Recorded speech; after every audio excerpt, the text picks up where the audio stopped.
ചർച്ചയിലേക്ക് വീണ്ടും MCA ഇപ്പോൾ ഈ ഗൾഫ് രാജ്യങ്ങൾക്ക് മേൽ നടത്തുന്ന ആക്രമണം അവിടെ വലിയ തോതിലുള്ള വിരുദ്ധ വികാരത്തിന് കാരണമായിട്ടുണ്ടല്ലോ. ഞങ്ങൾക്ക് പ്രതിരോധം ആലോചിക്കേണ്ടി വരുമെന്ന് അവിടുത്തെ ഭരണാധികാരികൾ പറയുകയും ചെയ്യുന്നു. പക്ഷേ അവർ ഒരിക്കലും ഒരു യുദ്ധമെന്ന സംഗതി ആഗ്രഹിക്കുന്നില്ലാത്തതുകൊണ്ട് അവരവരുടെ കയ്യിലുള്ള ബോംബോ തോക്കോ ഒന്നും എടുക്കുന്നില്ല. പക്ഷേ ഈ അവിടെ രൂപപ്പെട്ടു വരുന്ന ഇറാൻ വിരുദ്ധ വികാരം, ഇറാൻ ഈ ചെയ്യുന്നത് അന്യായമാണ്, കടന്ന കൈയാണ് എന്ന് പറയുന്ന അവരുടെ ഒരു ഫീൽ ഉണ്ടല്ലോ, അത് വരും ദിവസങ്ങൾ എങ്ങനെയായിരിക്കും കൺവേർട്ട് ചെയ്യപ്പെടുക എന്നാണ് തോന്നുന്നത്? ഒരു പ്രതിരോധത്തിൻ്റെ പ്രത്യാക്രമണത്തിൻ്റെ സാധ്യതയായി വികസിക്കാനുള്ള സാധ്യത എന്തുമാത്രമുണ്ട്?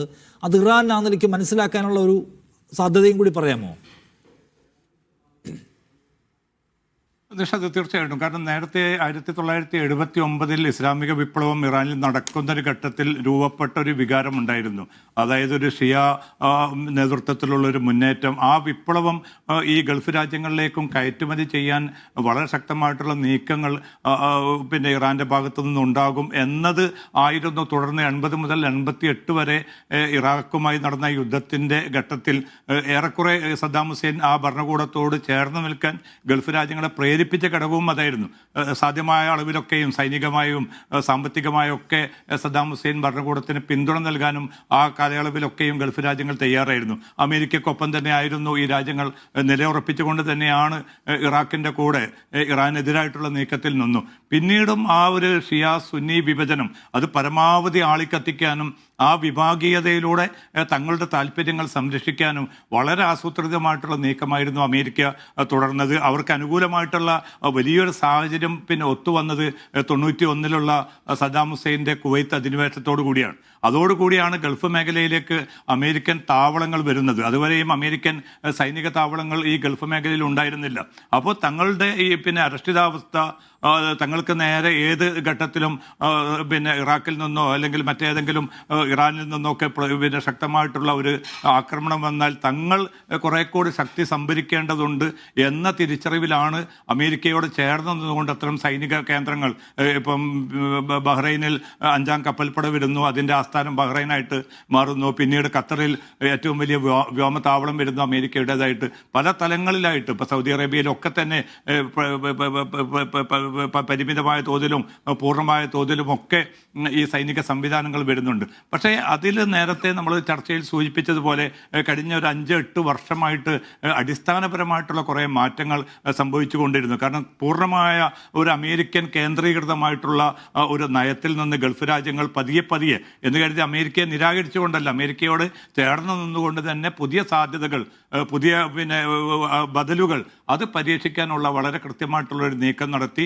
അവർക്ക് പിന്നെ ഈ മേഖലയിൽ ലഭിക്കാവുന്ന ഏറ്റവും നല്ല ബദലുകളായി തോന്നിയത് റഷ്യയും ചൈനയുമായിരുന്നു. അതുമായിട്ട് കൂടുതൽ അടുക്കുന്ന അവസ്ഥ വന്നു. അങ്ങനെയാണ് ഇപ്പോൾ യമൻ യുദ്ധത്തെ തുടർന്ന് വലിയ തോതിൽ ഒരു പിന്നെ അകൽച്ചയിലേക്ക് വന്നു സൗദി അറേബ്യയും ഇറാനും.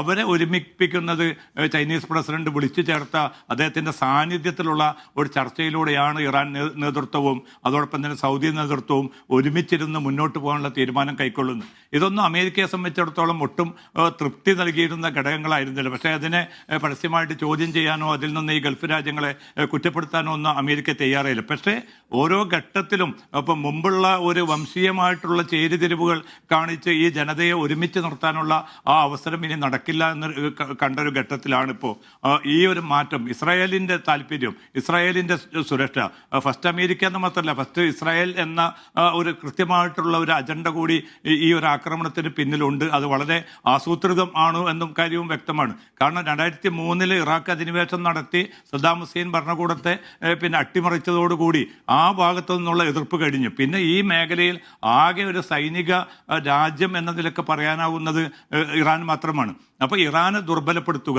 ഇറാനെ സൈനികമായിട്ട് ഒരു നിലയ്ക്കും ഇസ്രായേലിന് നാളെ ഭീഷണി ഇല്ലാത്ത വിധത്തിൽ അതിനെ അമർച്ച ചെയ്യുക.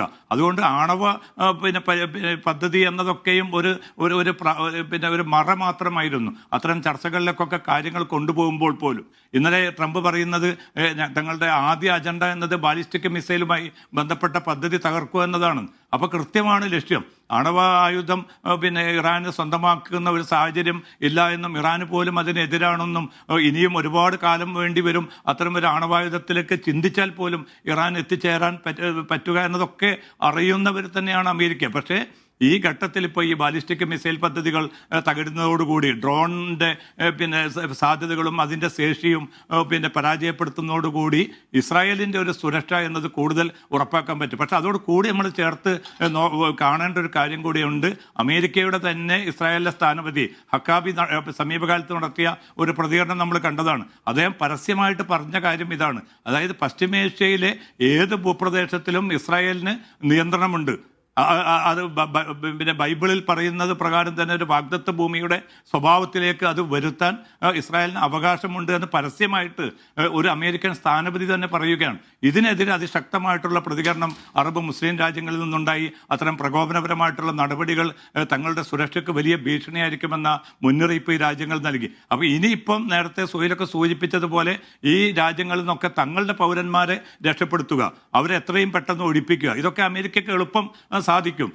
അത് കഴിഞ്ഞാൽ പിന്നെ ഇതിൻ്റെ ഇരകളാകുന്നത്, ഇതിൻ്റെ വേദന അനുഭവിക്കേണ്ടി വരുന്നത്, ഇതിൻ്റെ സാമ്പത്തികമായിട്ടുള്ള ബുദ്ധിമുട്ടുകൾ നേരിടേണ്ടി വരുന്നത് എല്ലാം ഈ മേഖലയിലെ രാജ്യങ്ങളായിരിക്കും, ഇവിടുത്തെ സാധാരണ മനുഷ്യരായിരിക്കും. അപ്പോൾ വളരെ കപടമായിട്ടുള്ള പിന്നെ തങ്ങളുടെ സുരക്ഷയ്ക്ക് വേണ്ടി ആണ് ഇതൊക്കെയെന്ന് പറഞ്ഞ് ഒരു ഭാഗത്ത് നടക്കുകയും മറുഭാഗത്ത് പരമാവധി ഈ രാജ്യങ്ങളുടെ അസ്ഥിരതയിലേക്ക് കാര്യങ്ങൾ കൊണ്ടെത്തിക്കുന്നൊരവസ്ഥ ഉണ്ടാക്കുക, ഇസ്രായേലിന് ആ അർത്ഥത്തിലുള്ള വലിയ സൈനികമായും സാമ്പത്തികമായും നയതന്ത്ര തലത്തിലും എല്ലാം പിന്തുണ തുടരുക, ഇത് തീർച്ചയായിട്ടും അപകടകരമായിട്ടുള്ള ഒരവസ്ഥയിലേക്ക് ഈ മേഖലയെ കൊണ്ടെത്തിക്കും.